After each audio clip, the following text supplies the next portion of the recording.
쉽게, 빠르게, 편하게. 아니 이게 올림픽도 아니고 뭔 말이야? 요즘 기업이라면 하나씩 가지고 있는 홈페이지. 하지만 홈페이지는 직접 만들기도 어렵고 비용도 천차만별. 그래서 해결할 수 있는 방법이 짜잔 나타났다. 바로 아이네임즈의 스마트 빌더 탄생. 반응형 홈페이지는 물론 다국어 홈페이지 구축 지원과 180여 개의 업종별 템플릿으로 누구나 쉽게 만들 수 있다? 아니 이게 참말인겨? 검색창에서 스마트 빌더를 검색하면 만날 수 있다. 지금 바로 데모 체험도 하고 1개월 무료로도 사용할 수 있으니 직접 쓱 확인해보세요. 안녕하세요. 중고차 전문기업 마이엠카 강상욱 대표입니다. 마이엠카 홈페이지 방문하셔서 회원님들 실제 구입 후기 참고하시면 더욱더 믿음이 가실 겁니다. 믿고 구입할 수 있는 마이엠카. 중고차 사고 파실 때 저 마이엠카 강상욱. 전화 010-7587-2017 010-7587-2017로 언제든지 편하게 전화주세요. 홈페이지 주소는 www.mymcar.co.kr myemca.co.kr이며 더욱더 신뢰받을 수 있도록 최선을 다하겠습니다.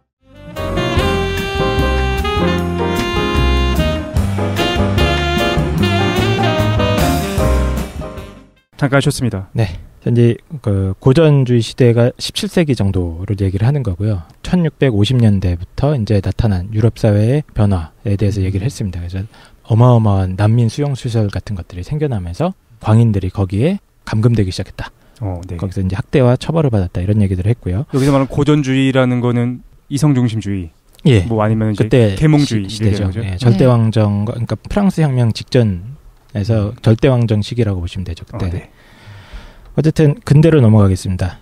이 사람이 2부에 보면은 제가 아까 잠깐 얘기를 드렸는데 17세기에서 18세기에 그 정신의학이 어떻게 발달하고 있는지를 갖다가 300페이지입니다. 읽으십시오. 숙제 내드리겠습니다. 읽어주세요. 예. 근데 이제 뭐 정신의학자들이 정신병을 어떻게 분류하고 또 진단하고 치료했는지를 갖다가 막 이렇게 디테일하게 정리하는 부분인데요. 그러니까 실제로 이제 그 분석 자료들을 받아놓은 진료 기록들을 예, 그런 걸 다 보고 그 사람들이 쓴 책이나 이런 걸 다 뒤진 겁니다. 내용을 보면 그때 당시에 의사라고 하는 사람들의 진단이 지금 시각으로 보면 진짜 다 엉터리죠.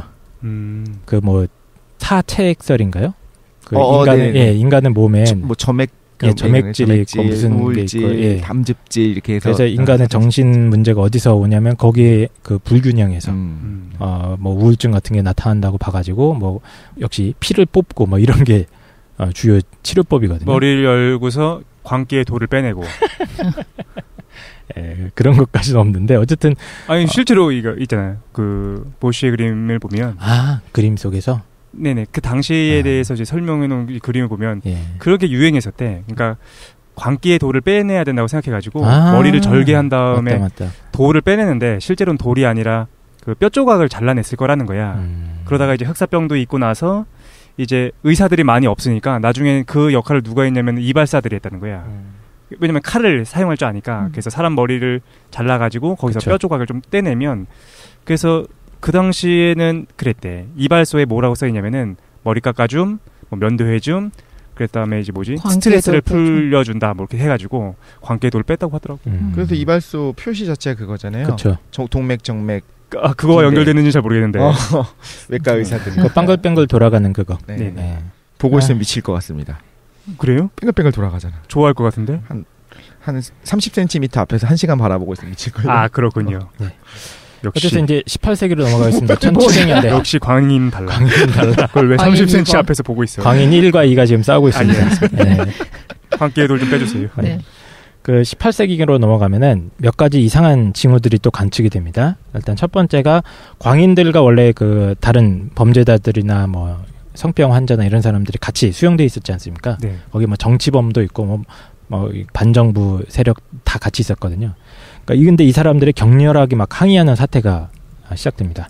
그래서 막 이 사람들이 미치광이들이 너무 난폭해서 위험하다 막 호소하고 항의하는 문헌들이 발견이 되기 시작하고요. 또 수용소에 있으면 뭐가 문제가 있겠습니까?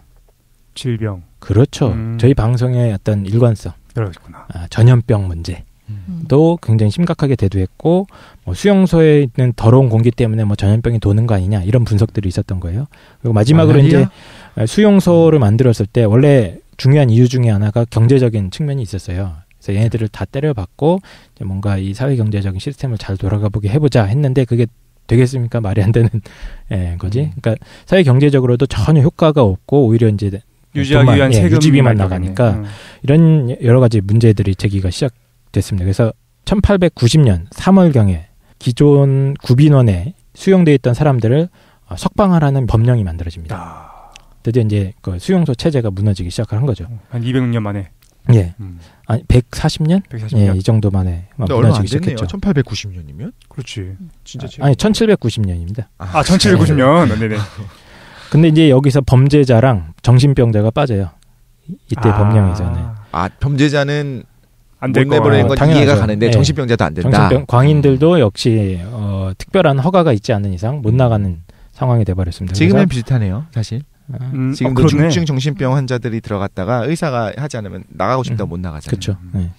그래서 계속해서 억압받고 막 쇠사슬에 묶여 있고 이런 상황이 지속이 되는데 그러다가 이제 1796년인가요? 제가 지금 연도가 약간 그런데 그때쯤에 굉장히 정신병과 관련된 큰 사건이 등장합니다. 네. 드디어 이제 정신병원이 탄생하는 순간인데요. 드디어. 예, 범죄자들이랑 구분하네요, 이제. 그렇죠. 예, 뭐가 다르다라는 걸 알기 시작했나 보다. 알고는 있었을 것 같아. 그래? 잠재적 범죄자로 생각했을 수는 있을 것 같아요. 근데 아닐 수도 있어. 우리는 현대적 의미에서 거기 갇힌 사람들을 세분화해서 분류하고 있잖아요. 네. 그러니까 현대적 의미에서는 왜 이상하다. 매춘부나 왜 그 사람들 왜 같이 있지? 라고 생각이 드는데 실제로는 그 어휘 자체도 분류가 안 됐을 거야. 그냥 이상한 놈들이었을 거야. 어이가 인간의 부도덕한 사고를 제한하니까. 그렇지. 근데 진짜 그랬을 거예요. 그러니까 여기서 계속 정신병자를 우리가 뭘 생각하냐면 이야기를 들으면서 얼핏 떠오르는 건 뭐 망상이 있는 사람들 혹은 간질 환자로 생각을 하는 것 같아요. 근데 당시에도 우울증 환자가 있었을 거고 우울증 환자와 범죄자를 같은 범주로 묶지는 않았을 것 같다는 생각이 들어요. 예를 들어서 노동하지 않은 사람을 부도덕하다고 생각했잖아요. 네. 감금의 대상으로 생각했던 거야. 실제로 실업자들을 부도덕한 인물로 본 거야. 그런데 이렇게 봤겠지. 광인들도 일을 제대로 못해. 노동 능력이 떨어져. 걔들도 부도덕하게 보였다니까. 그러니까 언어가 우리처럼 세분화되지 않았어요. 근데 벌써 1700년대 후반이잖아. 저도 이게 기록들을 많이 봤지 않습니까? 네. 근데 이제 가벼운 우울증 이런 거 갖고 이렇게 집어넣는 건 않고 거기에 나오는 사례들은 이제 좀 딱 봐도 심한 사람들 있죠. 근데 1700년대 후반이면은 과도하게 이제 폭력성을 행사한다거나 뭐 망상증, 뭐 자기가 하늘에서 온 누구다, 뭐 이런 걸 하는 사람들이 주로 많이 보고가 되거든요. 그러니까 뭐 조금 우울증이 좀 심해서 뭐 좀 무기력해 있고 그런 사람들을 다 넣지는 않은 것 같습니다. 근데 장발장을 봐도 정도의 차이는 항상 있고 범죄자들의 정도의 차이를 구분을 하잖아요.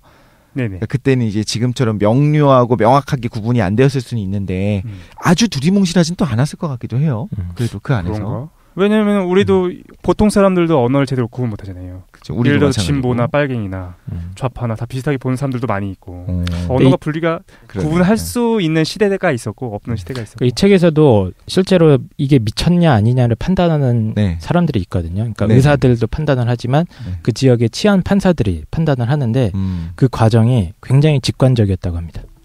딱 보니까 딱 보고 알겠다. 야 이거 아니지. 저 눈빛을 봐라 저 미친 눈빛. 그렇지. 그 굉장히 마녀사냥에도 비슷하네요. 그렇죠. 마녀사냥도 마찬가지로 재판소가 있고 그 사람들이 판단을 했었고. 의학적 진단을 하는 케이스도 많았지만 이제 그냥 치안 재판관이 쟤는 안 되겠지 않니? 하면 바로 넣어버리는 거죠. 근데 어쨌든 간에 드디어 정신병원이 탄생합니다. 이때까지 이걸 탄생하기 전까지 사실은 정신의학이 사실 많이 발전했던 게 있었죠. 그러니까 정신의 질환이 어떤 원인, 어떤 메커니즘으로 발현하는지에 대한 연구, 치료법에 대한 연구 이런 것들이 어느 정도 축적된 게 있었고 당시에 이제 이런 관점도 있었다고 그래요. 그러니까 정신병이 유전적인 질환이나 뭐 어떤 도덕적 결함이 아니라 사회적 원인이 좀 있는 것 같다. 그러니까 사회 변동이랑 정신병 발병이랑 연관이 있는 것 같다. 많이 발전됐네. 그렇죠. 그런 시각까지 등장을 했다는 거죠. 가정교육 뭐 이런 것도 나왔겠네요. 부모가 이렇게 했기 때문에. 그럴 수도 있어요. 그러니까 이제 이런 원인을 제거하면 치료할 수 있지 않겠느냐. 뭐 이런 시각들이 발전했던 거죠. 그래서 그 피넬이라는 그 사람이 있습니다. 이 사람이 이제 비셰르트라는 수용소의 원장이었던 사람인데 이 사람이 쇠사슬에 묶여있던 정신병자들의 석방을 주도하는 사건이 발생합니다. 이때 당시가 이제 프랑스 혁명 당시고 뭐 이런 좀 정신없던 시기예요. 그리고 그 사람 이제 그 정신병자들의 수용소에 굉장히 큰 개혁을 실시하는 사건이 하나가 있고요. 그다음에 좀 잘 됐네. 예, 푸코가 또 하나 주목하는 사건은 영국 요크라는 지방에 튜크라는 어떤 퀘이커 교도가 있었다 그럽니다. 근데 이 사람이 어떤 자발적 기부구를 통해서 기금을 마련해 가지고 아예 저 외딴 곳에 정신병원을 완전 치료센터, 특별 의료 시설을 건립하는 사건이 일어납니다. 요양원처럼요. 예, 요양원 같은 게. 그래서 전통적인 시각은 이 두 사건이 어떤 정신병자를 보는 인류의 시각이 굉장히 크게 진보했다라고 평가를 했어요. 그렇지, 진보했지 뭐. 그러니까 쇠사슬에 가다 놓은 걸 풀어줬죠. 네. 그리고 이제 미신에 의한 치료가 아니라 좀 나름대로 과학적인 방법론을 가지고 이 사람들을 진단하고 뭐 과학적으로 좀 때리고 적절한 만큼의 전기 자극을 가하고 그러지. 구타나 이런 건 거의 많이 없어졌으니까. 대신에 뭐 얼음 송곳으로 눈을 뚫잖아요. 그래?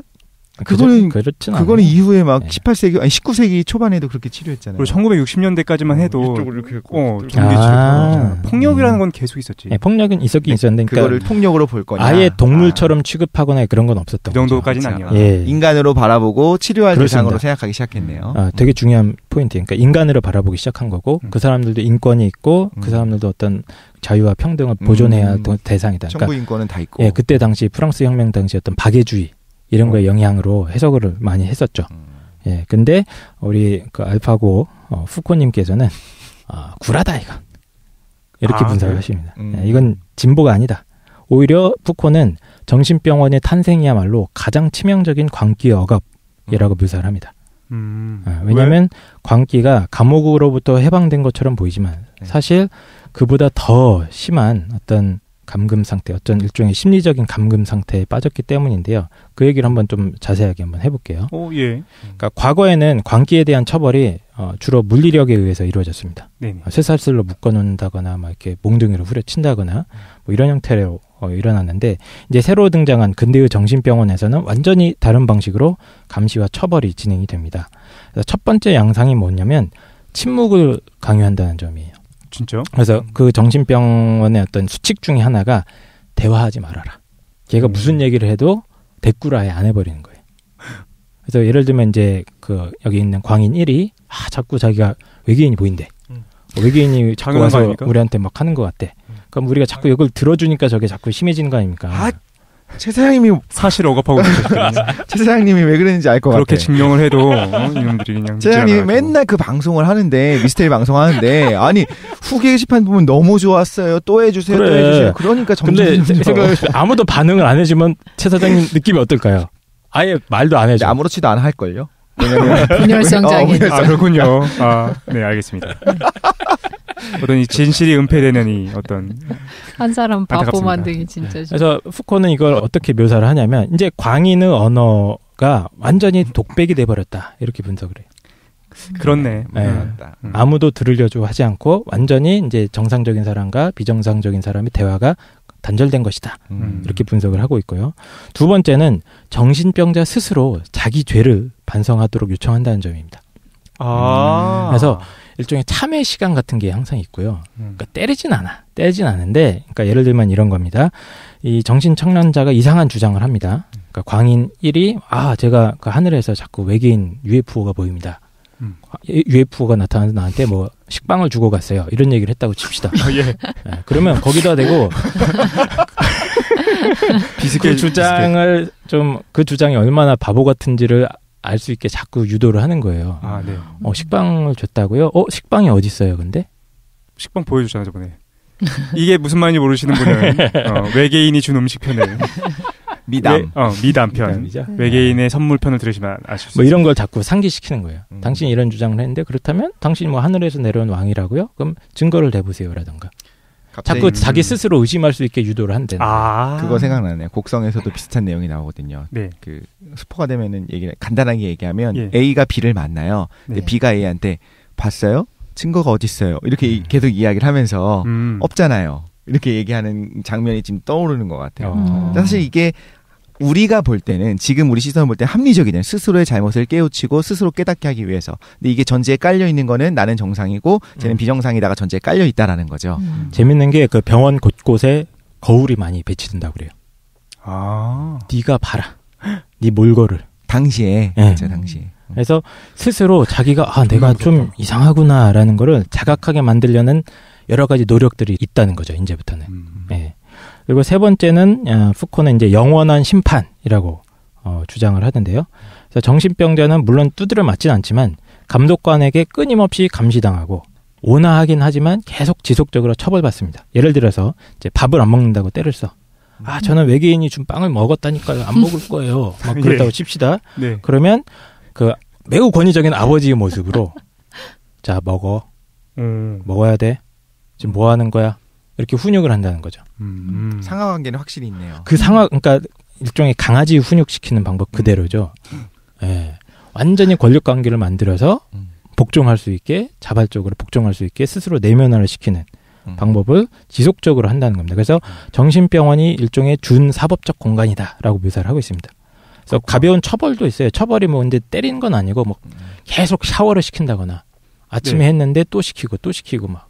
예. 그러니까 일종의 그 파블로프 개처럼 계속 뭔가 벌을 주는 거죠. 그렇죠? 그리고 또 네 번째는 정신병자를 아주 자율권 없는 어린아이로 취급한다는 게 또 하나 특징이고, 또 마지막으로 의사가 완전히 신적인 존재가 됩니다. 그렇구만. 근대 정신병원에 오면서. 즉 광인에 대한 모든 것을 결정하고요. 의사와 환자의 특수한 관계가 처음으로 인류 역사상 처음으로 정립이 된 시대가 바로 이때라고 하고 있습니다.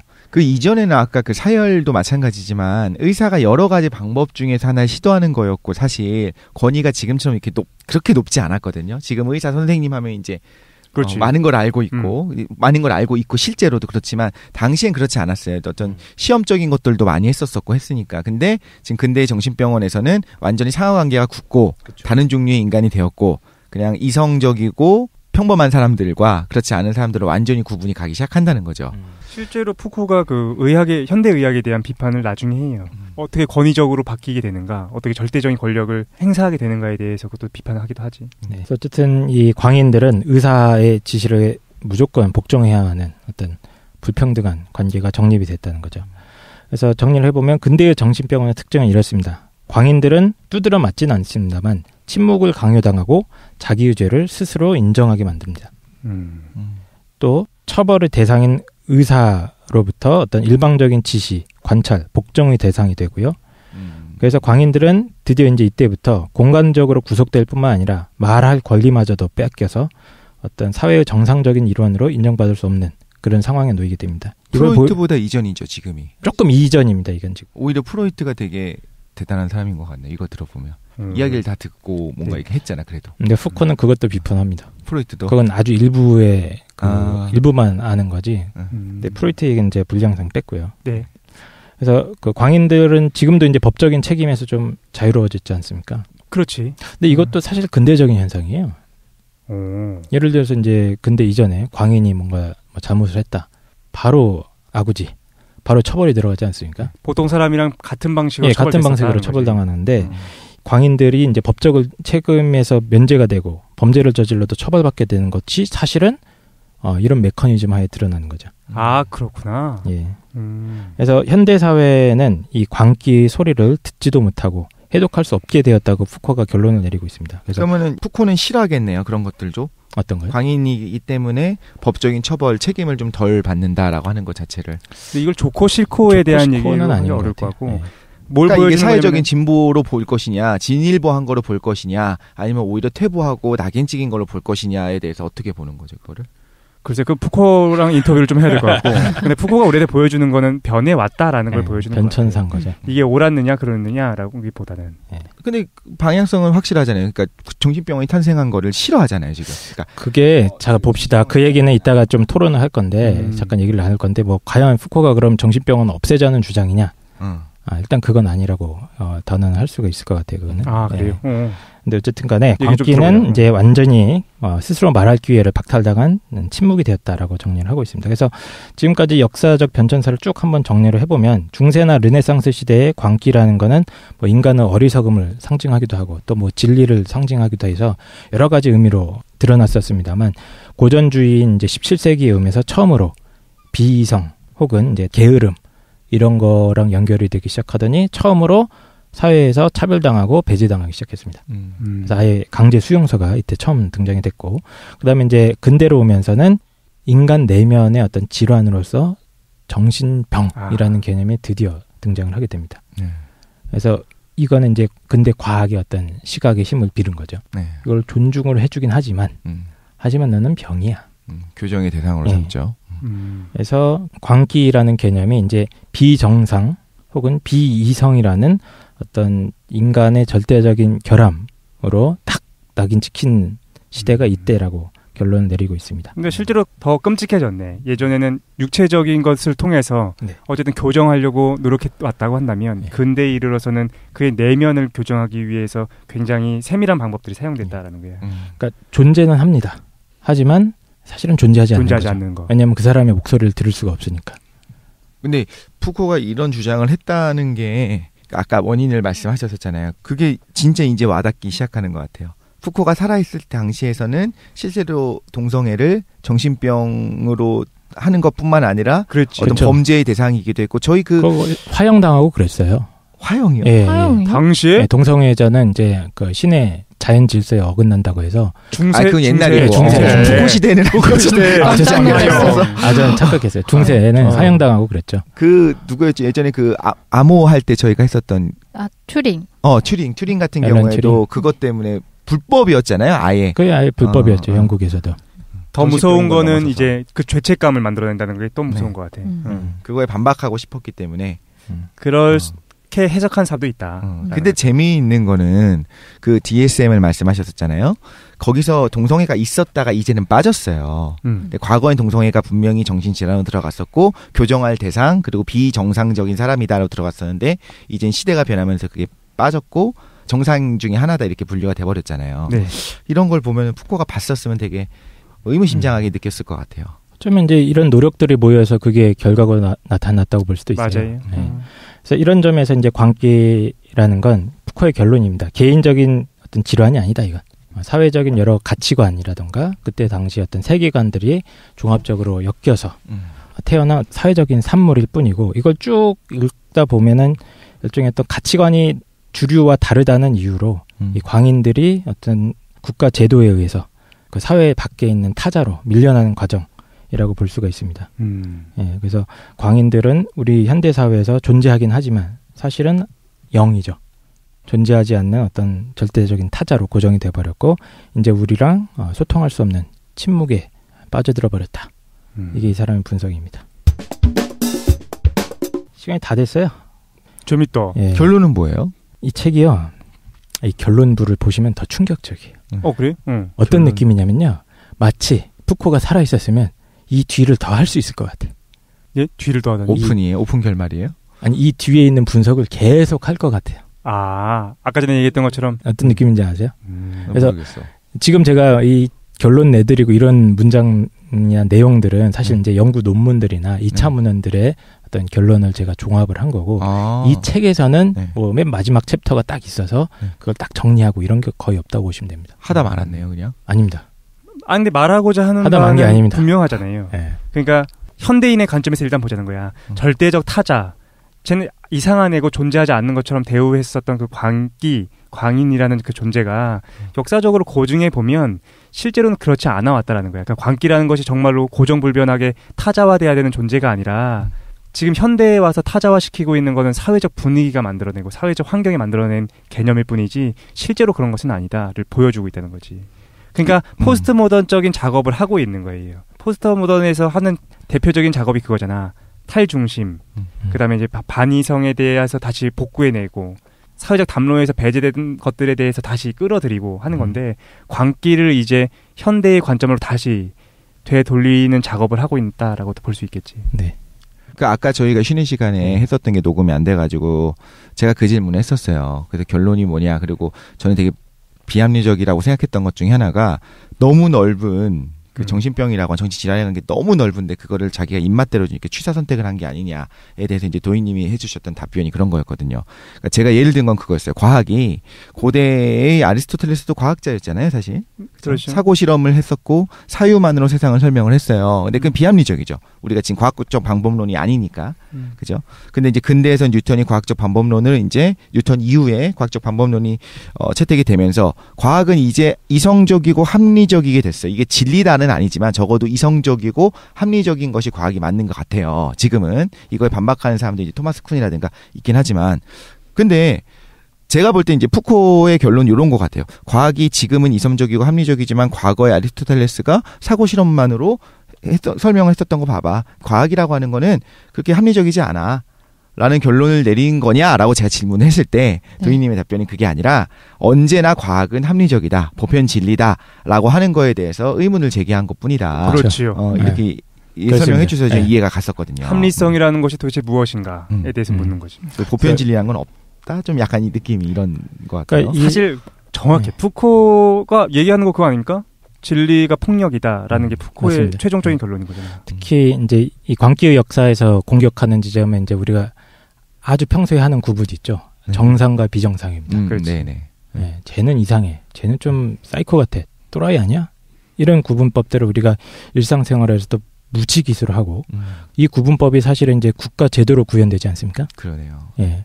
그 여러 가지 양상들 중에 하나가 지금 이제 그 푸코의 이제 여러 가지 한계 중에 하나가 이 사람이 이제 그 서양 언어밖에 못하기 때문에 동양이나 이런 건 분석을 못 해놨어요 아직. 자기도 인정을 합니다. 난 아직 거기까지는 못 봤고 동양권에서 어떻게 내가 본 건 서양에서 한 16에서 한 19세기 정도. 거긴 진짜 내가 다 파봤다. 이거거든요. 내가 다 봤다. 내가 다 봤다. 대단한 사람이다. 그래서 이제 그 여러 가지 토론거리 중에 하나가 근데 뭐 결론은 난 것 같은데 그럼 다시 한번 질문을 던지면 정신병에 과연 어떤 의학적인 실체가 있느냐 하는 질문을 돌아올게요. 지금도 우리가 지금 여기 앞에 두 분이 규정당한 두 분이 계시잖아요. 그렇죠. 광인 1, 2. 광인 2. 예. 그래서 이제 여러 가지 생각을 하셨을 것 같은데 이게 병이라고 생각하십니까? 여러분들은?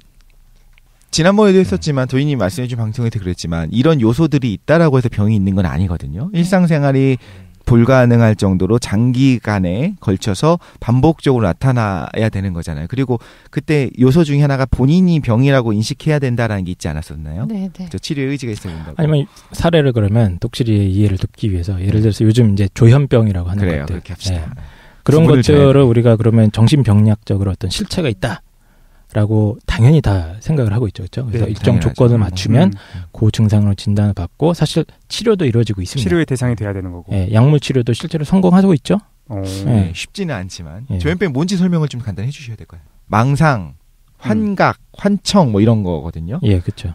옛날에는 정신분열증이라고 불리던 맞습니다. 병이었는데 예, 그러니까 내 귀에 무슨 소리가 들린다. 네. 뭐 이런 누군가의 말이 증상들. 들리고 혹은 무언가가 보이고. 근데 이런 정신분열이라는 그 용어가 너무 안 좋아가지고 그 네. 오해도 많이 가져오고 그래서 그렇죠. 조현이 선이 잘 조율되지 않은 상태를 뭐 그런 걸 의미한다고 하더라고요. 네. 그러면 이제 이런 뭐 조현증뿐만 아니라 뭐 소위 말하는 사이코패스라든가 아니면 최근에 이제 제가 좀 불편했던 게 ADHD라는 개념이 있죠, 그렇죠? 네. 예, 뭐 그 과잉 행동 장애라고 해서 아이들 막 주사 맞추고 애들 집중력 떨어져서 네. 공부 못한다고 네. 그런 것들이 있는데 과연 이런 걸 우리가 어떤 정신의학적으로 규정할 수 있는 실체가 과연 있느냐? 이 질문입니다. 실체가 뭐야? 난 실체가 뭔지 모르겠어. 실체를 정의해 주세요. 그러니까 시대와 조건, 장소를 초월해서 A, B, C, D, E라는 증상이 딱 뭉쳐지면은 그런 거는 딱 정신병리적으로 규정할 수 있겠다 하는 기준. 근데 지금도 그게 없어서 사실 조현병 같은 경우에는 증후군에 가깝다고 보기도 해요. 그러니까 증후군이 의학적으로는 증후가 있는 걸 통해서 증후군이라고 하는 게 의학적으로는 뭐냐면 여러 가지 증상들이 복합적으로 나타나는데 그 원인이 명확하지가 않든가 아니면 하나 이상의 어떤 복수의 원인이 있는 거예요. 그러니까 얘는 뭐 예를 들면 정신질환한테 뇌를 얘기할게요. 해마가 문제가 생기면 장기 기억으로 못 넘어가기 때문에 계속적으로 새로운 정보에 습득이 어려워져요. 이런 거는 굉장히 인과관계가 명확하잖아요. 근데 그게 아니라 조현병은 왜 나타나는지 한 가지 원인도 아니고 여러 가지가 나타나는 거예요.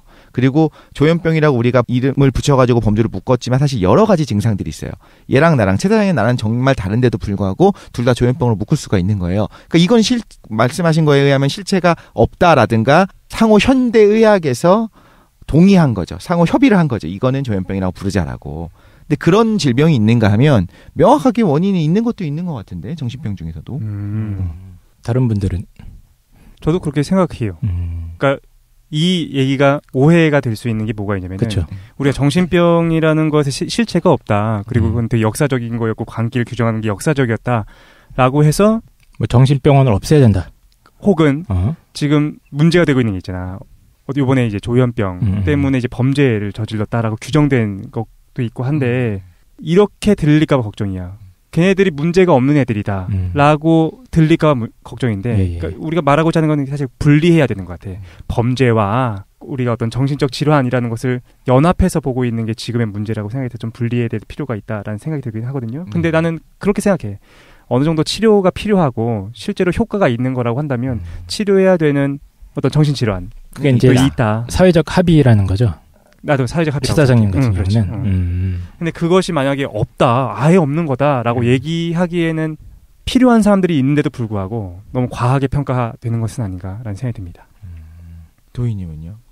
저도 똑같은 맥락인데 이거를 푸코가 역사적으로 시대에 따라서 우리가 정신 광인의 범주로 묶었던 그 구체적인 내용들이 달라진다라는 걸 보여준다고 해서 지금 우리가 정신병이라고 규정하고 있는 환자들이나 아니면 뭐 사회적으로 범죄를 일으켜서 문제가 된 사람들도 개인적인 책임이 없다고 볼 수는 없는 거예요. 저는 푸코 문제의식이 어떻게 출발했다고 보냐면 역사적 후툰 다음에 봤지 광인은 이렇게 역사적으로 니네들이 정의한 게 다 달라졌어. 그러니까 광인이란 실체는 없는 거야 라는 걸 보여준 게 아니고 사람은 누구나 자기가 이해하지 못하는 거에 대해서 이해하려고 노력하는 게 아니고 얘는 이해 못하는 거니까 나쁜 거 제거해도 되는 그러니까 폭력을 행사해도 되는 대상으로 봤다라는 처음에 그 연역론적 자기 출발이 있었던 거죠. 그리고 그걸 역사적으로 구체적인 데이터들을 취합해서 우리가 어떻게 그런 것들을 폭력을 행사해야 하는지 보여주는 거예요. 그러니까 나는 그러지 않았는데 역사적으로 저렇게 못된 사람들이 있었구나라는 게 아니고 누구나 그렇게 자기가 모르는 대상에 대해서 차별하거나 배제하거나 폭력할 수 있다라는 걸 보여준 거라고 생각하거든요. 그렇죠. 네네. 푸코를 마치 이래도 되고 저래도 되고라고 보는 거는 저는 좋은 방법은 아니라고 생각해요. 그리고 지금의 정신병도 시대에 따라서 달라지는 거 있고 지금 이제 정신병리학이 발전하면서 좀 더 디테일해지는 것들이 있잖아요. 그러니까 이건 나중에 지금 우리가 정신병으로 진단했던 것들이 틀릴 수도 있고 맞을 수도 있으니까 그렇죠. 지금도 잘못된 거 아니야 라고 하기는 어려운 것 같아요. 그러면 지금 현재를 살 수 있는 것 자체가 불가능해지잖아요. 지금 김도희님께서 사실 이제 그 제가 다음으로 좀 얘기 나눠볼 주제를 미리 꺼내주셨는데 그러니까 그러면 이제 네, 푸코가 진정으로 푸코의 작업들의 결론이 뭐냐 이거죠. 해체하자는 거냐. 그래서 뭐 내 동성애는 이상한 게 아니다. 진짜로 그 기저에 걔도 깔려 있지 않았을까요? 그거를 정당화하고 싶고 받고 싶고 스스로도 의심했었겠지. 스스로도 내가 이게 정상인 걸까 아닌 걸까라고 했었을 테지만. 근데 이게 그 어떤 내가 말을 꺼내긴 했지만 좋은 방식은 아닌 것 같아. 예를 들어서 뭐 어떤 화가다. 근데 화가가 어떤 세잔이 추상화를 시작했을 때 세잔한테 뭐 백내장이 있고 그렇기 때문에 추상화가 나온 거다라고 평가하는 사람들도 있는데 네. 어떤 작가 아니면은 그것을 만들어낸 사람의 문제점, 신체적 정신적인 문제점이 그의 결과물이라고 하는 거는 너무 그 결과물을 처음부터 전제가 있는 거죠. 그걸 깎아내리려는 전제가 있어 보이기도 하고.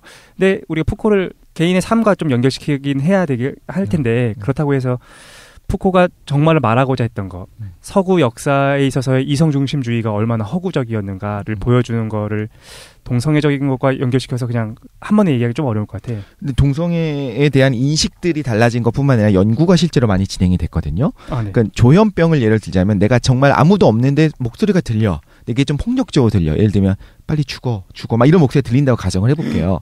그럼 이거는 분명히 잘못된 거, 뭔가 문제가 있는 거예요. 그럼 문제의식이 있는 것처럼 당시의 동성애에 대해서는 지금이랑 생각이 달랐을 거라는 거죠.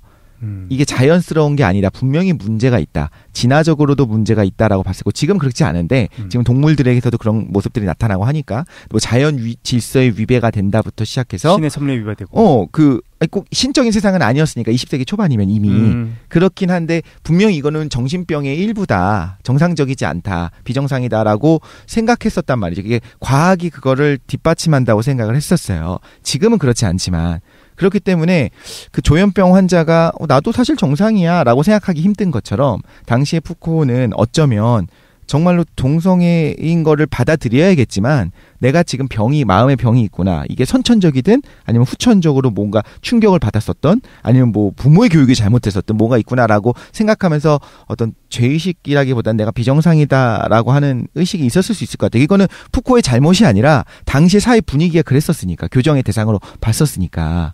근데 실제로 푸코가 고등학교 때 어디 카톨릭 학교를 나왔다고? 아, 네네. 카톨릭 기숙사 학교를 나오다 보니까 당연할 것 같은데요. 엘리트 출신의 집안도 되게 유복해요. 그럼 사회적인 명망이 있었던 데서 정상적인 교육 그리고 상위 교육을 받으면서 자라왔는데 자기 성적인 게 사회적으로 비정상으로 낙인된 동성애를 믿고 있었단 말이에요. 네. 그러면 자기 행동이나 삶 자체에 대해서 항상 수치심이나 죄책감이 들었었겠죠. 그렇죠. 네. 근데 이제 푸코는 다행히도 자기가 교육받은 게 있으니까 그걸 학문적으로 연구해 보려고 했었던 것 같아요.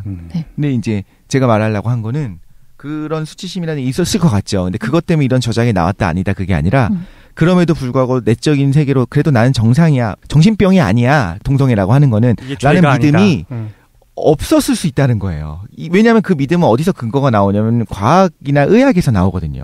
근데 당시에는 의학에서도 이거는 정신병이다라고 생각했었거든요. 분명히 문제가 있는 거다. 그러니까 여기서 말한 정신병은 뭐 정치적으로 혹은 사회 문화적으로 규정지어진 정신병이 아니라 망상을 잇는 거는 분명히 정신병인 것처럼 명확한 정신병이다라고 생각하는 분위기였을 거라는 거예요. 당시에는. 그럼 이거는 아무리 내가 자존감이 높고 그렇다고 하더라도 객관적인 잘못된 부분, 객관적인 비정상이었을 거라는 거죠. 그런 상황이었기 때문에 저는 그러니까 오히려 좀 그때 당시를 생각한다면 네네 그때 그 당시에 지금은 우리가 바뀌었잖아요. 누구나 어느 정도 뭐 정신병은 있어. 그렇게 이야기를 하잖아요. 그리고 동성애도 이상한 게 아니야. 동성애는 완벽하게 이제 그렇게 이해를 하죠. 그렇지. 누구나 어느 정도 이상이 있는데 동성애도 약간 이상이 있죠. 이렇게 보지 않고 지금은 완전한 정상이다라고 이제 보기 시작했단 말이에요. 그 견해에 인정하는 사람도 있고 동의하는 사람도 있고 아닌 사람도 있겠지만 근데 당시에는 그게 아니라 그래 뭐 정상 범죄에 들어가는데 사소한 잘못이야 수준이 아니라 이 부분에 있어서만큼은 분명히 잘못된 거야. 예를 들면 판막이 없게 태어난 아이가 있다고 해봐요. 근데 이렇게 태어났다고 그거를 완전한 정상이야라고 보통 보지 않는다. 교정의 대상으로 본다고요. 네. 그것처럼 당시에는 의학적으로 완벽하게 이거는 병이다라고 진다. 당시엔 그랬었을 거다라고 생각이 들고요. 그런 면에서는 저작에 영향을 끼쳤다 안 끼쳤다는 사실 저의 관심이 아니고 제가 주장한 바는 그게 아니거든요. 그냥 푸코가 어떤 마음으로 파고 들었을지 좀 생각이 들었다. 드네요. 네네. 그렇구만. 저도 한 말씀 좀 보태자면 푸코의 작업이 뭐 그 정신병을 없애자거나 뭐 다 해체하자, 없애버리자 이거 다 거짓말이다 이렇게 이해하시면 안 된다는 저는 생각이고, 그러니까 이 사람이 하고자 하는 거를 이제 잘 지켜보면은 우리한테 자꾸 어떤 리플레이 장면을 계속 반복해서 보여준다는 느낌이 들어요. 예, 뭐 축구나 스포츠 중계 하다 보면 아주 멋있는 장면이나 그런 어떤 고도의 스킬 같은 거를 부리는 장면을 갖다 이렇게 편집해서 보여주지 않습니까? 그래서 그 스킬을 잘 부리는 장면들을 어마어마하게 이 사람이 편집을 한 거야. 동영상 편집을 해서 우리한테 계속 보여주는 거야. 근데 그 스킬의 핵심은 뭐냐면 근대 사회에서 굉장히 자주 등장하고 있는 어떤 차별과 배제의 구조예요. 그 차별과 배제의 논리가 어떤 방식으로 작동하는지를 갖다가 정말 길고 장황하게, 또 그리고 이 책을 보시면 장면이 다 그렇게 밀접하게 연계가 안 되거든요. 끊어지거든요. 그래요. 예, 그래서 여러 가지 동영상 리플레이들을 계속 틀어주는 것 같은데 그걸 잘 보고 있으면 어떤 차별과 배제의 구조가 계속 반복된다는 느낌이 드는데 그 차별과 배제의 구조를 저 스스로 이제 이해한 건 이런 것 같아요. 그러니까 내 밖에 어떤 뭔가 절대적으로 악한 것에 대해서 상정을 합니다. 그러니까 뭐 비이성일 수도 있고요. 광기에 관련해서는 아니면 뭐 사회적인 나태, 게으름 이런 거랑 연결시키기도 하죠. 그래서 광기라는 게 내 밖에는 어떤 절대적인 악기라고 상정을 하는데 여기서 또 한 가지 중요한 스텝이 뭐냐면 내 안엔 그게 없어야 돼. 나는 그거랑 전혀 상관없는 사람이라고 완전히 선을 그어버려야 됩니다. 그 상태에서 악을 공격하고 자꾸 감금해서 축소시키려고 하고 아예 무시하려고 하는, 눈을 감아버리려고 하는 이런 구조를 자꾸 반복하게 되는데, 이게 이제 감시와 처벌이라든가 뭐 다른 책들에서도 유사한 것들이 자꾸 나타나지 않습니까? 그 차별과 배제의 논리를 계속해서 보여주는 것 같아요. 그리고 그걸 보고 네가 한번 느껴봐라. 네가 한번 생각해봐라. 어떻게 네 인생을 살 것인가. 그런 거를 좀 담는 책이 아닌가 저 개인적으로는 한번 생각을 해봤고요. 지금 시간이 또 항상 저희가 모자르지 않습니까? 시간이 다 됐어. 마지막으로 좀 한마디씩 좀 하고 마무리해야 될 것 같아요. 사실 이게 아까 정말 말씀드렸듯이 토론거리도 많고 포스트 모던이랑도 다 연결되고 후속 토론만 2시간 해도 되지 않을까요 지금? 한 3, 4부작 더 하죠 뭐. 절대 안 해. 일단 빌려드리죠. 아우 푸코. 알겠습니다. 일단 나가야 되니까 10초 정도 자기 생각 얘기한 다음에 끝내도록 하죠. 어떻게 들으셨습니까? 오늘 거 좀 어렵게 느낄 수도 있을 것 같아. 이거 우리 사실 여기서 4명 중에 3명이 철학과를 나왔기 때문에 우리한테는 익숙해. 뭐가 익숙하냐면은 그 근대성과 탈근대성. 우리 포스트 모던 할 때 하지 않았습니까? 그걸 이제 깡쌤이 그때 잘 설명해 줬었는데 너무 후려쳐서 얘기하면 특별한 게 없어. 계속 뭘 해오고 있냐면은 근대에 쌓아 올렸었던 이성중심주의. 이성중심주의는 뭔가 보편적이고 질서가 있고 진리가 있고 막 그런 거였잖아.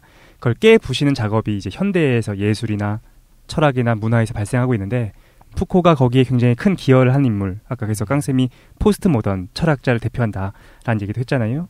그러니까 지금 무엇을 부시고 있냐면은 이성중심주의에서 완전히 타자화됐던 그 광기가 역사적으로는 그렇지 않았다. 그리고 그것이 어떠한 과정을 거쳐서 이성중심주의에서 완벽한 타자가 됐는가를 그냥 보여주고 있는 거야. 그러니까 포스트 모던적인 작업이라고 보여진다라는 거죠. 그래서 관심 있으신 분은 그때 우리 같이 진행했었던 포스트 모던 참고하시면 좀 도움이 되지 않을까라는 생각이 들었습니다. 저도 오늘 재밌었고 저는 미셸 푸코 되게 좋아해서. 그래요? 네네. 말을 하지 좀.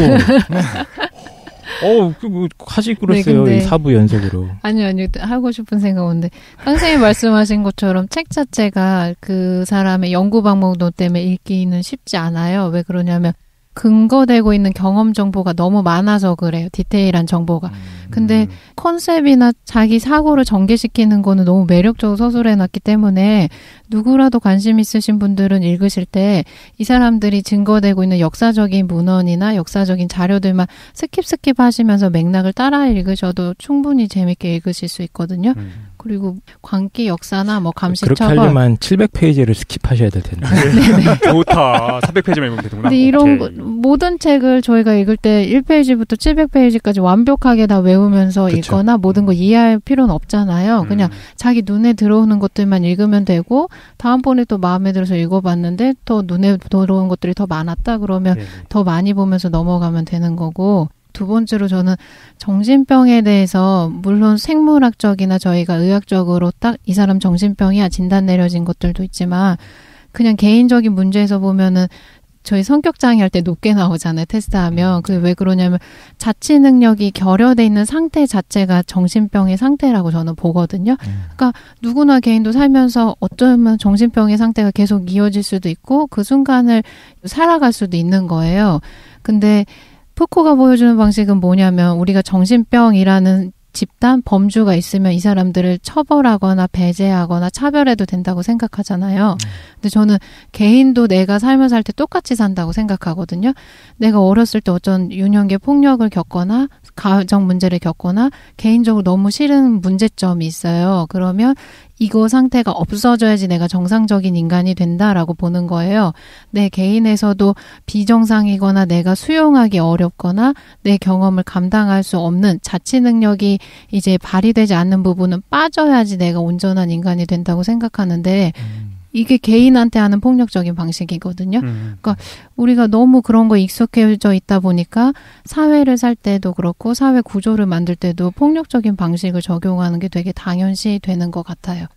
그런 거를 좀 생각해 볼 수 있었고 마지막으로 저는 푸코의 저술을 읽으면서 너무 좋았던 게 자기가 살면서 비정상이라고 갖고 있는 삶의 문제는 다 다를 거예요. 근데 이게 절대적이라고 생각하면 벗어날 수 없다고 생각하게 되거든요. 근데 푸코는 역사적으로 그게 사람들마다 되게 다르게 변형되어 왔다라는 걸 보여주니까 아, 내가 갖고 있는 문제의식이라는 게 절대적인 게 아니구나. 내가 여기서 벗어날 수 없는 게 아니구나라는 생각을 깨닫게 해줘서 그때 정말 마음이 트였던 기억이 있어요. 그게 너무 감명 깊어서 이제 푸코 여러 가지 책들을 읽어보게 됐는데 자기가 가지고 있는 문제, 뭐 동성애자일 수도 있고 사회적으로 편견이 있는 거에 대해서 자기가 피해자일 수도 있는데 푸코에 관련된 것들 읽어보시면 조금 치유되는 부분들이 있는 것 같아요. 정말요? 900페이지 읽으면 치유된다? 알겠습니다. 다음 방송은 이제 네. 저는 김도희님한테 다 넘기겠습니다. 저도 네, 저는 이제 푸코와 안녕. 네. 제가 드릴 테니까 두 분이 알아서 합의해서 1시간씩. 저는 그 100개 방송에서도 말씀드렸지만 포스트 모던이 되게 좋았거든요. 새로운 세상이었고 거기서 토론했었던 게 뭐였냐면 일탈이었냐라는 걸 했었던 것 같아요. 일단 모더니즘이 맞고 포스트 모던은 그거에 대한 어떤 반대로 튀어나왔었던 일탈이었고 다시 맞아요. 모더니즘으로 돌아가는 거냐 아니면 이제 앞으로의 세상은 포스트 모던이 될 거냐를 얘기했는데 여기서 지금 깡 선생님이 해주신 거를 들으면서도 느꼈는데 그때 제가 일탈이었다고 생각했거든요. 지금 역시 일탈이라는 생각이 들고. 아, 그래요? 근데 무슨 생각이 드냐면 지금 정신 질환에 대해서 연구하고 있는 것들은 미셸 푸코의 어떤 영향을 받았고 좀 빚이 있는 게 아닌가라는 생각은 들어요. 이때는 절대적이라고 생각하고 푸코가 이 책을 쓸 당시만 해도 의사들이 훨씬 지금보다 권위적이었고 특히 정신의학계에 있어서 이렇게 하는 것이 치료하는 방법이야. 물론 시도를 해보면서도 권위적으로 했었을 거라는 거죠. 그리고 결론이 좀 그런 식으로 거기서 끝나죠. 근데 지금의 정신병원은 그렇지 않고 지금의 정신의학은 좀 그렇지 않거든요. 상담 위주로 나가고 아까 제가 말씀드린 것처럼 누구나 마음의 병이 있어. 이건 상담을 받으면서 나아질 수 있어. 이렇게 인식 자체도 좀 바뀐 부분이 있고. 그런데 발언권을 돌려주기도 했고 어느 그쵸. 정도는. 글쎄요. 상담을 하게 푸코 선생은 그렇게 분석 안 할 텐데. 그럴 수도 있겠지. 예. 근데 저는 뭐를 얘기하냐면 DSM 자체가 변했어요. 그게 되게 중요한 것 같아요. 지난번에 얘기했었던 그 DSM에서 동성애가 있다가 빠졌다든가 가출이 있었었거든요. 사춘기의 반항으로 나타나는 그건 정신병이다. 가출, 정신병이죠. 그렇게 얘기했었던 것이 부처 빠졌어요. 정신병이야, 지금 그거? 오픈되어 있는 거예요. 지금은 진보하고 있는 과정이라는 생각이 들어요. 정신병조차도. 네. 아까 말씀하신 것처럼 지금은 정신병으로 분류가 되지만 분명히 빠질 것이 있고 지금은 없었지만 들어가는 게 PTSD 같은 것도 없었다가 들어가게 됐고 또 제가 이제 다음 주에 두 분이 하신다고 하면 그 다음 주쯤에 하려고 하는 게 이제 사이코패스인데 사이코패스와 소시오패스가 사실 그 DSM에서 같은 거로 들어가 있어요. 사실 근데 많은 전문가들이 다르다라고 이야기를 하고 있거든요. 그럼 어쩌면 DSM 다음 번에는 이제 두 개가 다른 걸로 분류돼서 들어갈 가능성이 있죠. 그러니까 기준이 조금씩 달라지고 있고 그런데 방향성이 뭐냐면 DSM 자체가 바뀌잖아. 그럼 역시 고정된 건 없는 게 아닌가라고 이야기할 수도 있겠지만 다르게 보면 저는 조금씩 그 물론 문화를 생각해야 되고 그 당시의 어떤 시대 상황을 반영하고 있겠지만 PTSD가 없던 시절에는 PTSD가 뭐 그리스 시절에 DSM이 있었는데 거기 PTSD가 있진 않았을 거 아니에요. 근데 지금 이제 새로 나타나는 병들을 들어가고 이건 병이 아니다 싶은 건 빠지면서 진보하고 있다는 생각은 들어요. 그런 면에서 되게 좋고 이 생각을 하게 될 수 있었던 것 자체도 어떤 푸코의 어떤 저작이라든가 어떤 푸코가 살아온 삶이 영향을 준 게 아닌가 생각이 들어서 되게 훌륭하다는 생각이 드네요. 저도 마지막 말씀을 드리자면 이제 푸코가 우리가 광인에 대해서 판단을 내지는 4가지 방식을 요약하는 부분이 있어요. 그래서 뭐 한 가지는 이제 근대 과학이 하듯이 객관성의 눈으로 이제 분석적인 시각으로 분석해서 아예 배제시키는 방식이 있고 또 하나는 이제 그 비이성의 영역으로 배제시켜 버리는 방식이 있고 나머지 하나 이제 사회적으로 단죄되어야 할 도덕적 악으로 광인을 단죄되는 방식이 있는데 또 한 가지 방식 사실 이제 저희 방송 중에서 잘 언급되지 않는 방식이 하나가 더 있어서 제가 좀 설명을 드리려고 합니다. 그래서 이건 뭐냐면은 언술적인 판단이라고 이 사람이 이제 얘기를 하고 있는데 광인에 대해서 아주 즉각적으로 판단을 내리는 거예요. 쟤 미쳤네. 라고 끝이에요. 뭐 어떤 근거를 찾아보는 것도 아니고 아주 즉흥적이고 뭐 신중하지 않게 뭐 이론적으로 검토한다거나 그게 아니고 지나가다가 뭐 이상하게 옷을 입고 다닌다 그러면 흔히 그런 얘기도 많이 하지 않습니까? 아니면 뭐 TV 보다가 뭐 무슨 연쇄 살인마 같은 거 보면 저 미친놈 아니야? 이런 어떤 아주 즉각적인 반응. 나를 추월하는 차를 보고. 그럴 수도 있죠. 나를 추월하는 차를 뭐 이상한 데 주차한 차 이런 걸 보면서 그런 판단을 내리는데 푸코가 여기에 대해서 어떻게 분석을 하냐면 이러한 어떤 즉흥적인 판단의 기저에는 나는 미치지 않았다. 나는 정상이다. 라는 판단이 내재해 있다고 분석을 하고 있습니다. 우리가 누군가를 미쳤다. 혹은 뭐 쓰레기다. 뭐 이렇게 규정하는 그런 어떤 심리의 기저에는 나는 그거랑 달라. 나는 정상이고 나는 문제가 없어. 이게 중요한 것 같아요. 나는 문제가 없어라는 일종의 자기 최면적 믿음이 숨어 있다라고 볼 수 있을 것 같은데 푸코가 이제 서문에서 도스토예프스키라는 작가의 말을 인용하는 부분이 있어요. 작가일기라는 책에서 우리가 우리 자신의 상식을 확인하고 확신하는 것은 우리의 이웃을 가둠으로써 하는 것은 아니다라는 구절이 있대요. 아, 네. 근데 푸코가 여기에 대해서 무슨 말인지 알겠어요. 푸코가 여기에 대해서 이거 완벽하게 틀렸다. 우리가 우리 자신의 어떤 정상성을 확인하는 거는 우리 이웃들을 감금하는 데서 나온다. 이런 얘기를 했다고 하더라고요. 그래서 그래 왔다. 예, 푸코 작업의 어떤 여러 가지 함의들을 제 개인적으로 내려보면 내 바깥에 어떤 악이 있다고 자꾸 생각을 하고 네. 그 악은 나한테 절대 없어. 그러니까 그 악을 없애면 이 세상이 맑고 깨끗해질 거라는 그런 생각들을 우리가 자주 하지 않습니까? 저희 지난번에 악의 평범성 할 때도 네. 비슷한 얘기했었죠. 빨갱이만 없으면. 근데 그런 의식 세상만 자체가 좀 오케이. 문제가 된다는 생각이 자꾸 들어요. 어떤 사람은 자꾸 광기라고 규정을 해버리고 너는 없어져야 되고 넌 죽어야 돼. 이런 생각 자체가 사실은 어쩌면 가장 위험한 생각이 아닌가. 푸코에 따르면. 차라리 내 안에 광기를 인정하자. 나도 미칠 수 있다는 걸.